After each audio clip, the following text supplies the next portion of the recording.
दोस्तों, कल हमारे क्षेत्र में एक बहुत बड़ी दुखद दुर्घटना घटी है। दो जिगरी दोस्त अपने बुआ के घर जो है लाई लेके जा रहे थे, तो रास्ते में ही अचानक वो ट्रक की चपेट में आ गया, जिससे उनकी दर्दनाक मौत हो गई।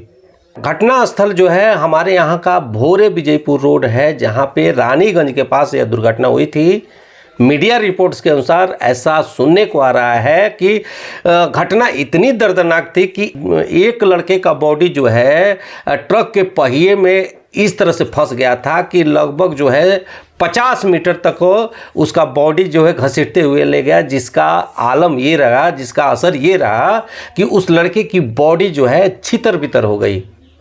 ऐसा बताया जा रहा है कि ये दोनों लड़के जो है ना पक्के यार थे, कहीं भी जाते थे साथ में ही जाते थे। जैसे ही इस दुर्घटना की जानकारी परिजनों को हुआ, मानो पूरे गांव में मातम सा छा गया। मरने वाले दोनों लड़कों का शिनाख्त हो गया है। ये दोनों लड़के यूपी के भाटपरानी के पास एक मेहरौना गांव है, वहीं के रहने वाले थे। एक का नाम था आकाश कुशवाहा, जिसकी उम्र 25 वर्ष थी, और वह लड़का जो है अपने परिवार में पिता के मृत्यु के बाद अपने परिवार में एकलौता पुरुष सदस्य था, जो पूरे परिवार का भरण पोषण किया करता था, नौकरी करता था, और वह शादीशुदा था। उसकी एक छोटी सी बच्ची है। दूसरा जो लड़का मरा है उसका नाम था पंकज पासवान, जिसकी उम्र जो है 18 वर्ष बताई जा रही है, और यह जो है अविवाहित था। जैसे ही इन दोनों के मृत्यु की खबर जो है गांव में पहुंची, तो मानो कि पूरे गांव में दुख का जनसैलाब उपड़ गया। दोस्तों, जो भी था उस गांव का यही बता रहा था कि ये दोनों बच्चे ऐसे थे कि कहीं भी जाते थे तो दोनों साथ में ही जाते थे। आज तक ये अकेले कहीं भी नहीं दिखे, और आज इनका देहांत भी हुआ तो दोनों एक साथ ही चले गए इस दुनिया से।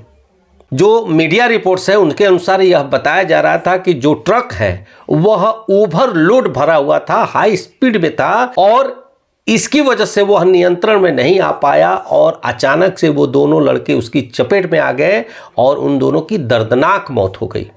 लेकिन कई मीडिया रिपोर्ट्स के अनुसार ऐसा बताया जा रहा था कि दोनों लड़के जो है हेलमेट नहीं पहने हुए थे और ईयरफोन जो है कान में लगाए हुए थे, जिसकी वजह से उन्हें आती हुई गाड़ी की आवाज़ सुनाई नहीं दी, और अचानक से उनके साथ इतनी बड़ी दुर्घटना हो गई। अब सच्चाई क्या है वो तो मैं नहीं जानता, लेकिन यदि यह बात सच है कि लड़के जो है ईयरफोन लगाए हुए थे और हेलमेट नहीं पहने थे, तो कहीं ना कहीं दोस्तों यह समझा जाए कि एक तरह से आत्महत्या ही इसको कहा जाएगा, क्योंकि सरकार बार बार यह कह रही है कि आप कहीं भी जाएं लेकिन बिना हेलमेट्स के नहीं जाएं। यात्रा करते समय तो फोन पे बात करना समझो कि दुर्घटना को बुलावा देना है। और सबसे बड़ी बात है दोस्तों कि डेली जो है 20 से 25 लोगों की जो है दुर्घटना में मौत बिहार में हो जा रही है, और केवल गोपालगंज जिला में जो है 5 महीने में 90 से अधिक लोगों की मृत्यु हो गई है एक्सीडेंट की वजह से। और इसके पीछे सबसे बड़ा कारण जो देखने को मिलता है वह है तेज रफ्तार, ओवरलोडिंग, नियमों का उल्लंघन और व्यापक सड़क सुरक्षा व्यवस्था। हालांकि सरकार ने बहुत सारे योजनाओं का घोषणा किया हुआ है कि ड्रोन से निगरानी की जाएगी और हॉटस्पॉट चिन्हित किया जाएगा जहां पे सबसे ज़्यादा एक्सीडेंट होता है, लेकिन जहां तक देखा जाए धरातल पर ऐसा कुछ अभी देखने को नहीं मिला है, जिसका कारण ये है कि कुछ वर्षों में मैं आपको बता देना चाहता हूं कि लगभग जो है 30,000 से अधिक एक्सीडेंट बिहार में हुआ है, और उसमें लगभग जो है 25,000 से अधिक लोगों ने अपना जान गंवा दिया है।